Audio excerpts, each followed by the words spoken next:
ये लोग अपने अपने घर चले गए थे। सिंह द्वार बंद हो चुका था और अचानक सिंह द्वार से दो बालक बाहर आए और चलते हुए मंदिर के सामने वाली एक कुटिया में चले गए। थोड़ी देर वहीं रुके और फिर से वापस सिंह द्वार में आकर मंदिर में चले गए, चुपचाप, बिना किसी को खबर हुए। आखिर वो कौन थे और कहाँ गए थे? रहस्य है ये, बहुत बड़ा रहस्य। हरे कृष्णा।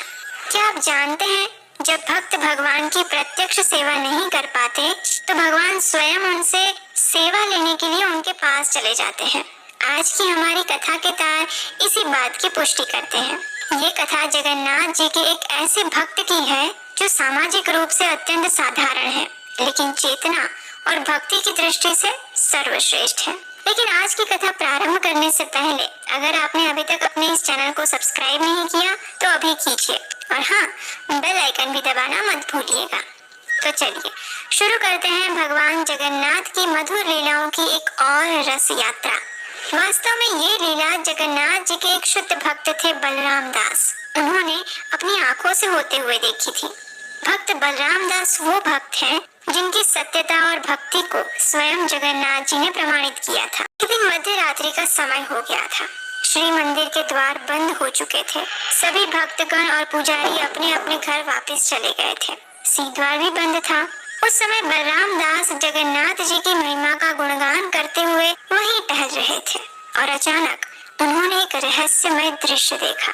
धीरे से सिंह द्वार के कपाट खुले और अंदर से दो दिव्य बालक बाहर आए। उन्होंने पतली सी श्वेत चादर लपेटी हुई थी। उनके केश अत्यंत सुंदर और चमकदार थे और उनके कंधे पर जनेऊ पहना हुआ था। चुपचाप वे दोनों कहीं जा रहे थे। बाहर निकलकर वे दोनों मंदिर के पास स्थित एक कुटिया में गए। कुछ समय वहीं पर रुके और फिर बाहर आ गए। फिर से चुपचाप सिंह द्वार पर गए और फिर आंखों से अदृश्य हो गए। बलराम दास ने ध्यान पूर्वक देखा तो वे दोनों बालक पान चबा रहे थे और उनके होंठ लाल थे। आखिर क्या था वो रहस्य और कौन थे ये बालक? बलराम दास सोच में पड़ गए और उसी जिज्ञासावश वे कुछ दिनों तक उसी समय उसी स्थान पर खड़े रहकर ये नित्यक्रम देखते रहे। मध्य रात्रि होती, दोनों बालक बाहर आते, एक कुटिया में जाते और पान चबाते हुए बाहर आते और फिर गायब हो जाते। बलराम दास ने सोचा, आखिर ये दोनों बालक कौन हो सकते हैं और इस प्रकार प्रतिदिन मध्य रात्रि में ही सिंह द्वार से बाहर क्यों आ रहे हैं? ऊपर से वो उसी कुटिया में प्रतिदिन जाते हैं। इसका तो पता लगाना पड़ेगा। ये सोचकर वे उस कुटिया में गए जहाँ दोनों बालक रोज जाया करते थे। वहाँ जाकर बलराम दास को पता चला कि वास्तव में ये प्रभुदास का घर था। प्रभुदास एक सामान्य व्यक्ति थे जो कि पान बेचने का कार्य करते थे, लेकिन वे जगन्नाथ जी के परम भक्त थे।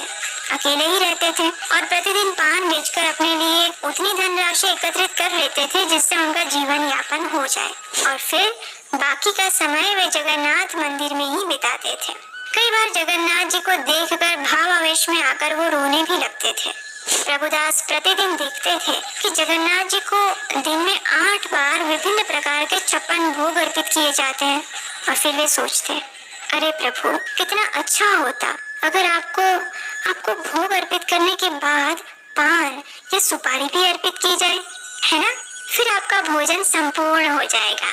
लेकिन मैं जानता हूँ प्रभु कि इस मंदिर में आपको पान अर्पित करने की कोई प्रथा अभी तक प्रचलित नहीं है और फिर मैं तो अत्यंत तुच्छ सेवक हूँ। मेरी तो कोई योग्यता ही नहीं है कि मैं इस प्रथा का प्रारंभ कर सकूं।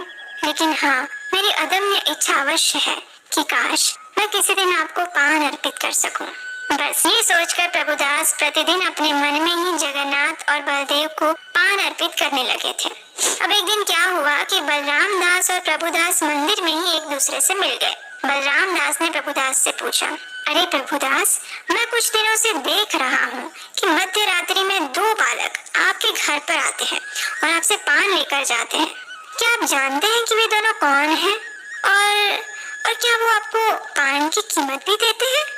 ये सुनकर प्रभुदास ने अत्यंत निर्दोष भाव से कहा, मुझे नहीं पता कि वो दोनों बालक कौन हैं, लेकिन हाँ, वे प्रतिदिन मेरे घर पर आते हैं और मुझसे पान भी लेकर जाते हैं। जब भी मैं उन्हें देखता हूँ तो उनसे अत्यंत आकर्षित हो जाता हूँ उनको देखकर मुझे बड़ी प्रसन्नता होती है और इस वजह से मैं उनसे पान की कीमत मांगना ही भूल जाता हूँ। और फिर मैं क्या करूँ, जब तक मैं उनसे पान की कीमत मांगू तब तक वे दोनों मेरी कुटिया से चले जाते हैं। अब इसमें मेरा क्या दोष, बताइए। प्रभुदास का उत्तर सुनकर बलराम दास ने कहा, प्रभुदास आप बड़े ही भोले भाले हैं। आपको याद रखना चाहिए ना कि आप व्यापार कर रहे हैं, व्यापार। हाँ, ऐसे कैसे आप किसी को भी बिना मूल्य के पान दे सकते हैं? अगर ऐसा ही चलता रहा तो आपका घर कैसे चलेगा, बताइए। अच्छा देखिए, आज से अब आप एक काम करना, जब भी वे दोनों बालक आपके पास आएंगे तो आप उनसे पान की कीमत मांगना, और अगर वो आपको पान की कीमत ना दे पाए तो उनसे कहना कि वो दोनों बंधक के रूप में अपनी अपनी चादर आपके पास छोड़ जाए। हाँ, तभी पता चलेगा उन दोनों को कि बिना मूल्य के कुछ नहीं खरीदा जाता है। हाँ, अब बेचारे भोले भाले प्रभुदास को ये सुझाव पसंद आ गया। अगले दिन फिर से मध्य रात्रि में वो दोनों बालक प्रभुदास की कुटिया में आए, लेकिन इस बार प्रभुदास एकदम तैयार थे।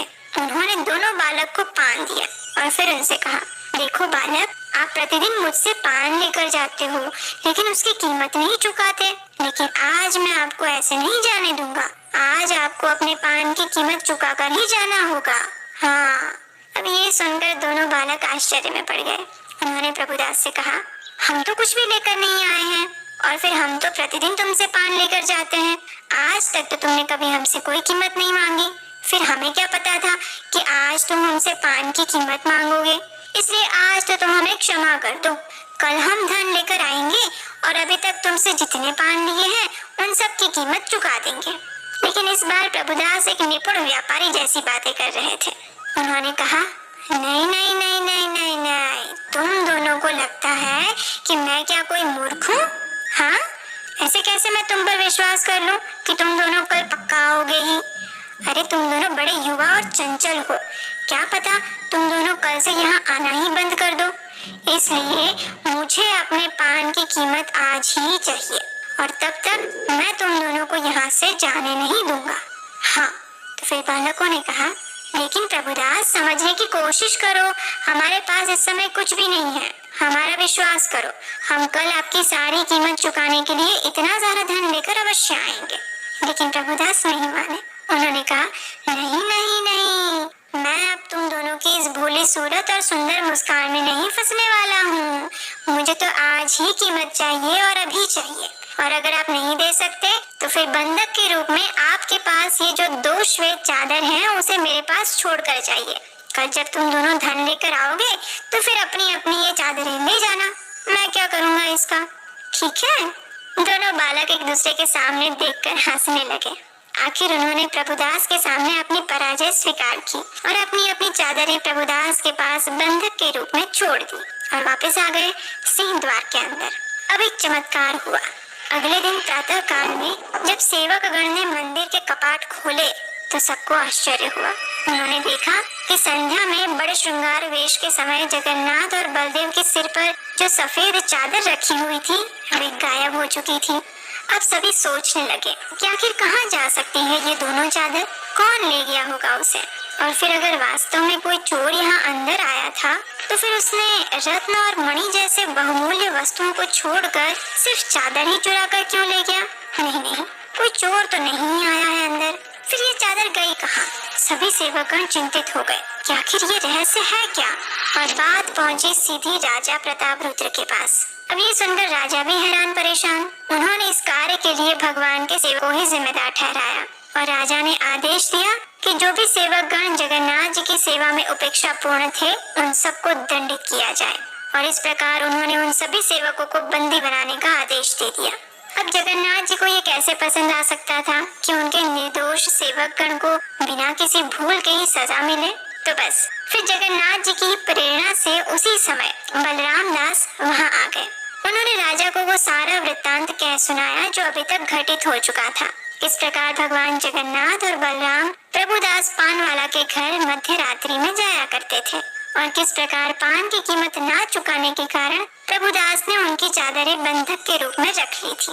बलराम दास ने राजा से कहा, हे राजन, यही कारण है कि भगवान जगन्नाथ और बलराम की चादरें अदृश्य हो गई थी और इसका अर्थ ये भी है कि जगन्नाथ जी पान खाना चाहते हैं। इसलिए कृपा करके अब आप उनके 56 भोग के साथ साथ प्रतिदिन उन्हें पान अर्पित करने की भी व्यवस्था करिए। जब राजा प्रताप रुद्र ने ये सुना तो उन्हें आश्चर्य हुआ और वे गदगद हो गए। जिसके समर्पण और भक्ति भाव के कारण जगन्नाथ जी स्वयं उनकी कुटिया में पान खाने जाते थे, ऐसे उनके परम भक्त प्रभुदास से मिलने के लिए राजा स्वयं उनकी कुटिया में जाते हैं। जब प्रभुदास को पता चला कि स्वयं जगन्नाथ और बलदेव उसके पास पान लेने के लिए आते थे, तो वह भावावेश में आ गए और हर्षित होकर वो दोनों चादर लेकर आए जो उन्होंने बंधक के रूप में रखी थी। राजा प्रताप रुद्र पहचान गए कि ये वही चादरें हैं जो रत्न विधि से गायब हुई थी। और बस फिर क्या था, उसी दिन से राजा प्रताप रुद्र ने ये व्यवस्था करवाई कि प्रतिदिन जगन्नाथ जी को भोजन के बाद पान अर्पित किया जाए और तब से लेकर आज तक जगन्नाथ जी को प्रतिदिन पान अर्पित किया जाता है। जो पान उपलब्ध करने की सेवा करते हैं उन्हें पहाड़ नायक या विधि युगानीय सेवक कहा जाता है और ये कार्य आज भी प्रभुदास के परिवार के सदस्य कर रहे हैं। अब तो आप मानते हैं ना कि जगन्नाथ जी अपने भक्तों की प्रसन्नता